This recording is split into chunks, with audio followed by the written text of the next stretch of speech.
Hello friend, I am doctor Harshad Rawal MD homeopaths और मेरी channel में आपका स्वागत है।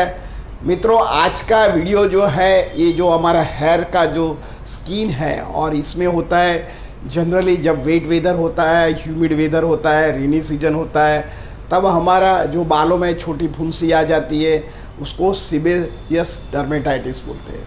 तो ये सीबेसियस डर्मेटाइटिस क्या है, इसका क्या कॉज है, क्या साइन एंड सिम्टम्स है और कौन से बेस्ट होम्योपैथिक ट्रीटमेंट है, इसके बारे में हम बताएंगे। मित्रों, कई बार हमारा जो बाल होता है ये जो इसमें कई बार हम बाल के अंदर कई बार खुजली आता है, तो कई बार छोटी फुंसी निकल ली आती है और कई बार ये उसको ज़्यादा खुजलती है तो छोटा बिंदु जो ब्लड का हमारे हाथ में आ जाता है। कई बार थोड़ा थोड़ा डैंड्रफ आ जाता है, कई बार एक थिकनिंग लेयर बन जाता है। ये होने का कारण हमारा जो सीबोरिक ग्लैंड होती है, जो स्किन के अंदर जो सीबेसियस ग्लैंड होती है, ये ग्लैंड में से एक ऑयल उत्सेचक उत्पन्न होता है। ये हमारा शरीर की जो स्किन होता है इसको मॉइस्चराइज रखता है, ऑयली रखता है। पर कई बार इसमें इन्फेक्शंस होने के कारण ये सीबोरिक डर्मेटाइटिस हो जाता है। जनरली सीबोरिक डर्मेटाइटिस जहाँ हेरी पार्ट होता है यहाँ ज़्यादा होता है, जैसे कि हमारे बालों में हमारे आईब्रो है, आई के आगे का जो है, कई बार हमारा बियर्स का पार्ट है, आर्मपिट का पार्ट है, हमारा छाती का पार्ट है, या हमारा जो ग्रोइन एरिया है इसमें जो बाल होता है, इसमें जो सीबेरिक ग्लैंड होता है, ये जो कई बार जो उसमें जो ऑयल होता है या मेरे छोटे छोटे जो फंगस होता है और इसमें इन्फ्लेमेशन या यीस्ट होता है, इसको मारने के लिए कुदरत ने एक स्वेट ग्लैंड बनाया है। ये ज़्यादातर तो ये हमारा ऑटोइम्यून के कारण इसमें से सीबोरिक निकलता है और हमारा जो शरीर का तापमान है और शरीर का जो रुक्षपन है, शरीर में ड्राइनेस है, उसको ज़्यादातर कंट्रोल करता है। पर कई बार इसमें इन्फेक्शंस हो जाता है तो और चमड़ी का रोग होता है, means seborrhoeic dermatitis. Seborrhoeic means sebaceous gland का इन्फ्लेमेशन, डर्मेटाइटिस मीन्स स्किन का इन्फ्लेमेशन। सीबोरिक एंड स्किन का जो इन्फेक्शंस हो जाता है, इसके जरिए जो डिजीज़ होता है ये सीबोरिक डर्मेटाइटिस होता है। शुरुआत में मैंने बताया कि सीबोरिक डर्मेटाइटिस होता है तो छोटी फुंसी होता है, छोटे छोटे कई जगहों पर हेयर में हो जाता है। कई बार उसको नख से खुजलते हैं तो छोटा बिंदु ब्लड का आ जाता है और बार बार हाथ वहीं चला जाता है। कई बार तो ये एरिया हमारे टिप ऑफ फिंगर जैसा होता है। कई बार इसमें जो इन्फेक्शन ज़्यादा होता है और हमारा हाइजीन प्रॉपर मेजर नहीं होता है तो कई बार ये सीबोरिक डर्मेटाइटिस क्रिस्टल जाड़ा जाड़ा पॉड निकल जाता है, जिसको सोराइसिस, जो हेड में सोराइसिस होता है। और सीबोरिक डर्मेटाइटिस लगभग कॉमन डिजीज़ है, इसको डिफाइन करना भी कई बार मुश्किल हो जाता है। कई बार ये बच्चों में भी सीबोरिक डर्मेटाइटिस हो जाता है, यंगस्टर में भी हो जाता है और बड़े लोगों में होता है। सीबोरिक डर्मेटाइटिस में तो कई बार बाल भी इतने झड़ते हैं और स्किन में भी ड्राइनेस आ जाता है और कई बार तो स्किन का जो स्काल्प का कलर भी ख़राब हो जाता है, ड्राइनेस हो जाता है, इचिंग हो जाता है, एक्जिमेटस इरप्शन भी हो जाता है। कई बार ये सीबोरिक डर्मेटाइटिस हमारे आईब्रो में होता है, कई बार बियर्ड में होता है। तो जो कई बार हमारा जो सिर में डैंड्रफ होता है, वाइट जो स्केली खुलता है, कई बार हमारा खभे पर भी आ जाता है, आँखों पर भी होता है, बियर्ड भी होता है। ये अलग अलग जगह पर ये होने का संभावना रहता है। तो इसका क्या कॉज है? तो सबसे पहले तो कॉज हमारा अनहाइजीन मेजर, हम प्रॉपर वॉश नहीं करते बालों को, प्रॉपर शैम्पूइंग या सोप नहीं लगाते, तो कई बार ये हो जाता है। कई बार स्ट्रेस फैक्टर भी इसमें काम करता है। कई बार हमारा हेयर डाइज कोई केमिकल होता है, इसके जरिए भी सीबोरिक डर्मेटाइटिस होने का संभावना होता है। कई बार हम रंग प्रसाधन प्रकार के कई जो हमें ऑयल यूज़ करते हैं, शैम्पू यूज़ करते हैं, तो कई बार ये जो अल्कलाइन शैम्पू कम होता है, एसिडिक होता है, तो ये सीबोरिक डर्मेटाइटिस होने का भी संभावना रहती है। कई बार हम आउटसाइड फूड ज़्यादा लेते हैं तो इसके वजह से भी हमारा जो खान पान का वजह से हो सकता है। कई बार हमारा स्ट्रेस लेवल ज़्यादा होता है तो सीबोरिक डर्मेटाइटिस हो जाता है। और सीबोरिक डर्मेटाइटिस का कॉम्प्लिकेशन में हम देखते हैं तो एक तो हेयर फॉल्स हो जाता है, स्किन में इचिंग आ जाता है, जलन होता है, छोटा छोटा बूंदू ब्लड का आ जाता है, कई बार तो इतना ज़्यादा थर हो जाता है तो दर्दी को लगता है कि एक्जिमेटस इरप्शन है, तो उसको एक्जिमा भी, सीबोरिक डर्मेटाइटिस एक्जिमा भी बोल सकता है। कई बार सोराइसिस में कन्वर्ट हो जाता है, तो सारा बालों में ये सोराइसिस आ जाता है। तो हमने आगे भी देखा कि सोराइसिस कई प्रकार के होते हैं। जो हेड का सोराइसिस होता है तो इसको स्काल्प सोराइसिस बोलते हैं।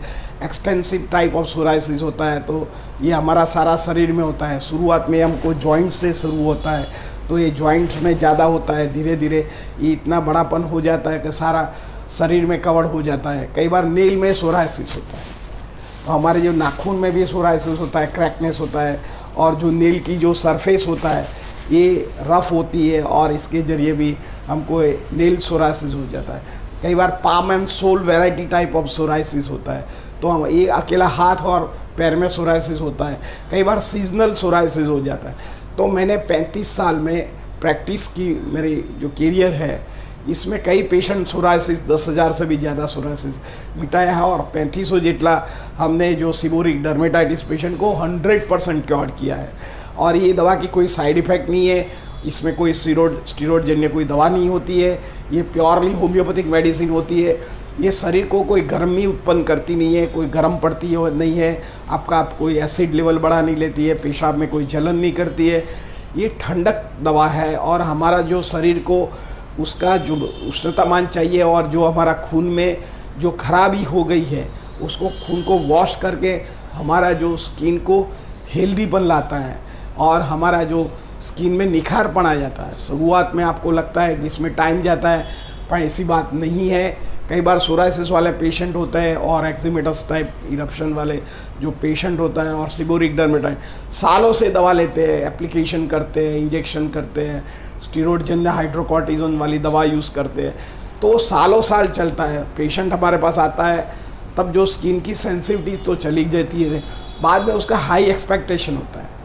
मैं दर्दी को रिक्वेस्ट करता हूँ, आह्वान करता हूँ, जब भी आप होम्योपैथ के पास जाओ तो थोड़ा टाइम दे के जाओ, क्योंकि एक तो उनको 2 काम करने का है। आपने ज़्यादातर जो एलोपैथिक दवा लिया है तो इसकी एक तो शरीर में न्यूट्रल करना पड़ता है। कई बार स्किन में आप ज़्यादा एप्लीकेशंस करने से स्किन की सेंसिटिविटी चली जाती है, तो वहीं तक दवा इफेक्ट करने में टाइम जाता है, शॉर्ट टाइम लेता है और 100% मिलता है। कई बार पेशेंट हमारे पास आते हैं कि सर मेरे को 10 साल से सोराइसिस है, पर हम उसको बोलते हैं कि 10 मिनट आप वेट करो, तो वो वेट करने के लिए तैयार नहीं होता है। और हम अब उनको बोलते हैं कि 10 मंथ ऑफ आप अंडर ट्रीटमेंट में 100% चला जाता है। और कई पेशेंट को हम मोटिवेशंस करते हैं, एवरी टाइम आते हैं हम उसको धीरे धीरे मोटिवेशन करते हैं। पेशेंट मोटिवेट होता है, अंडर ट्रीटमेंट में रहता है, तो धीरे धीरे उनका जो सीबोरिक डर्मेटाइटिस होता है या टाइप ऑफ सोराइसिस होता है, ये सब कुछ चला जाता है और 100% क्योर होता है। मित्रों, इसमें सीबोरिक डर्मेटाइटिस में आपको हाइजीन मेजर रखिए, आप विटामिन मिनरल प्रॉपर लीजिए, घर का फूड खाइए, सनलाइट में आप खड़े रहिए, आप ऑयल लगाइए आपके फेस पे और स्किन में, तो धीरे धीरे सीबोरिक डर्मेटाइटिस मिट जाता है। इसके साथ होम्योपैथिक का मैं 5 मास्टर दवा बताता हूँ। सबसे पहले सल्फ़र दवा है, तो सल्फ़र 30 पोटेंसी सुबह दोपहर शाम को लेने से जिन लोगों को ईचिंग रहती है, अनहेल्दी स्किन रहती है, स्किन में डैंड्रफ रहता है, तो इसमें सल्फ़र 30 उपयोग करना चाहिए। सेकंड थिंग, कई बार जो बालों में पानी जैसा रस्सी निकलती है, चिपचिपाहट लगता है, स्मेली होता है, उन लोगों को पेट्रोलियम नाम की जो होम्योपैथिक दवा है वो लेना चाहिए। पर्टिकुलरली मानसून ऋतु में बढ़ जाता है और स्टिकी फ्लूइड निकलता है, तो पेट्रोलियम दवा बहुत उपयोगी करता है। कई बार लेडीज़ को हार्मोन इरेगुलर होता है, स्ट्रेस लेवल ज़्यादा होता है और उसका साइकिल नहीं आता है, येलोइश डिस्चार्ज होता है, उसका जो उसका हेड में स्काल्प में भी येलोइश टाइप ऑफ जो थिक येलो निकलता है डैंड्रफ, तो सेपिया वर्क वेल, तो आपका सेपिया का उपयोग करना चाहिए। मित्रों, कई बार जो सीबोरिक डर्मेटाइटिस सारा स्काल्प में होता है, आँखों में या फेस में भी हो जाता है, बाल निकल जाता है और दर्दी को एक्जिमेटस इरप्शन जैसा फील होता है कि उसको कोई खर्चवा तो नहीं है। तो जब ऐसी कंडीशन हो जाए और थोड़ा भी ईचिंग करे और इसमें ब्लीडिंग निकल आए या पानी निकला है, तो आपको ग्रेफाइटिस 6 पोटेंसी लेना चाहिए। आप ग्रेफाइटिस को बहुत हायर पोटेंसी उपयोग मत कीजिए, कई बार ग्रेफाइटिस का एग्रेवेशन ज़्यादा होता है। तो जब भी ग्रेफाइटिस का उपयोग करें तो कोई होम्योपैथ्स के ऑब्जर्वेशन में कीजिए, क्योंकि कई बार एग्रावेशन आता है तो आप कोई होम्योपैथिक या स्किन डिजीज़ एग्रावेशन नहीं समझ पाते, तो कई बार गैर समझ दर्दी को उत्पन्न होता है। तो होम्योपैथिक में जो सीबोरिक डर्मेटाइटिस का कंप्लीट क्योर है, मैंने अभी तक 3500 से ज़्यादा पेशेंट देखे हैं, सब लोगों को 100% क्योर है। हाँ, आपको थोड़ा टाइम देने का है। आपको एक्सटर्नल दवा चाहते हैं तो आर्निका कैलेंडुला नाम का जो मदर टिंचर है ये भी लगा सकते हैं। इससे भी आपका जो स्किन में जो अनहेल्दी है, जो बार बार इसमें से ब्लड निकल जाता है या पीप परू निकलता है, पीप निकलता है, ईच आता है, तो इसमें बेस्ट औषधि है। मित्रों, ये सीबोरिक डर्मेटाइटिस का मेरा वीडियो कैसा लगा? अच्छा लगा लाइक कर दीजिए, शेयर कर दीजिए। धन्यवाद। Thank you.